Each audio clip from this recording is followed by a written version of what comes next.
कालिंका से आते आते इतनी रात हो गई, अंधेरा हो गया कि लास्ट बस भी हम नहीं पकड़ पाए, तो हम जंगल के रास्ते शॉर्टकट आ रहे हैं। राधिका मौसी ने हमको रास्ता दिखाया और वास्तव में इतना करेक्ट लाई। ये भी बैठ गया, देखो ये अब आया है ज़्यादा। हम बहुत ज़्यादा थक गए, देखो कितना घना जंगल ये पार करते हुए आ रहे हैं हम। ये जो रोशनी है वहाँ से लेके एक पुल पार करते हैं, गदना पार करते हुए, हमारे साथ। और ये भैरव अभी भी हमारा साथ दे रहा है, इसने ही रास्ता दिखाया शायद। और देखिए, हाँ अब ये देखिए, और मैं आपको दिखाती हूँ गांव अभी भी इतनी दूर है, हमको ये इस तरीके का ये ऐसा रास्ता पार करते हुए जाना। गांव अभी भी बहुत दूर है और रास्ता बड़ा खतरनाक है, नीचे बिल्कुल खाई जैसा रास्ता है और ये गदन वगैरह पुलिया वगैरह पार करते हुए जाना है। गांव के लोग तो डेली ऐसे अंधेरे रास्ते में बिल्कुल निडर होके जाते हैं। और मैं बता दूं, जिन दिनों पूजा होती है तो उन दिनों मतलब देवा माता, उनकी जो सवारी शेर है, बाघ है, वो भी आते हैं। और अंधेरा हो गया है, शक्लें नहीं दिख रही हमारी, हमको हाथ नहीं दिख रहा, ये तो टॉर्च के उजाले से दिख रहा है। इतना अंधेरा हो चुका है और हम इतनी दूर से आ रहे हैं यहाँ पे।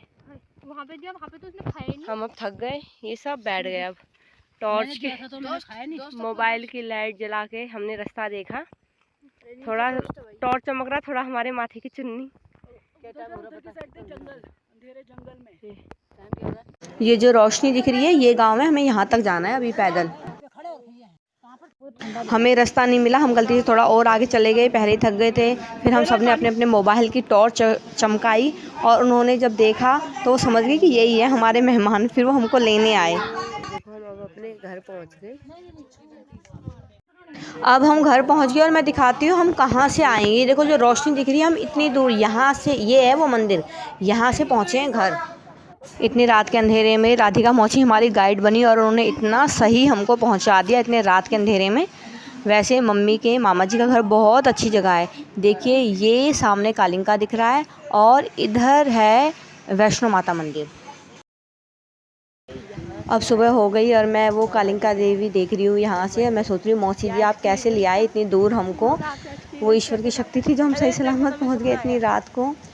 और चीनू मुझे सुबह बता रहा है कि मुझे सपना आया बाघ का। तो मैं ये कह रही हूँ कि चीनू बेटा तूने ज़रूर सोचा होगा रास्ते में कहीं बाघ ना आ जाए, तो इसलिए तुझे रात को सपना आ गया बाघ का। उसने कहा कि वो तो बाघ आया था, शेर आया था। मैंने कहा तूने सोचा होगा ना जंगल से जा रहे थे कि शेर ना आ जाए, इसलिए।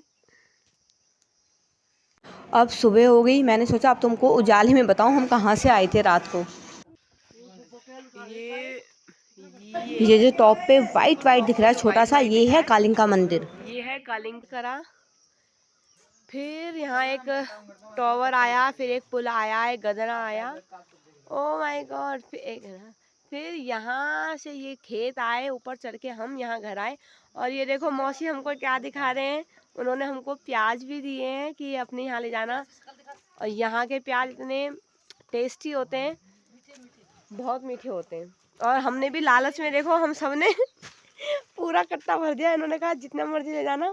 और अब इसके 3 हिस्से होंगे, छोटी मौसी और मंझली मौसी दोनों लेंगे और हम भी ले जाएंगे, इतना बोक के ले जा रहे हैं। ये देखो ये बड़े बड़े प्याज, दिल्ली के एक प्याज जो होता है, ये 3 प्याज उसका एक के बराबर है। वहाँ के 3 प्याज, यहाँ का 1 प्याज। इन्होंने कट्टा भर दिया है, ये देखो।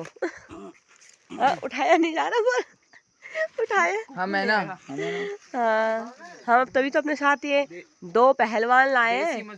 15 का पानी इन्होंने भरा, बोझ इन्होंने उठाया।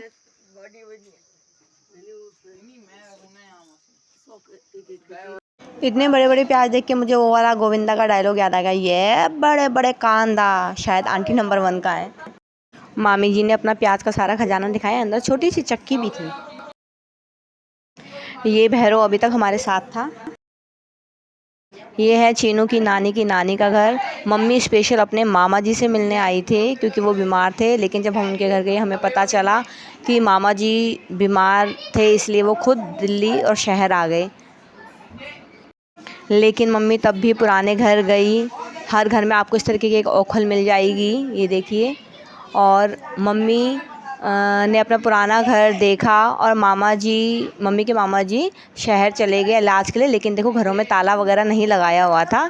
यहाँ अभी भी कुछ ऐसे डर की, चोरी की, रिस्क की कोई बात नहीं होती।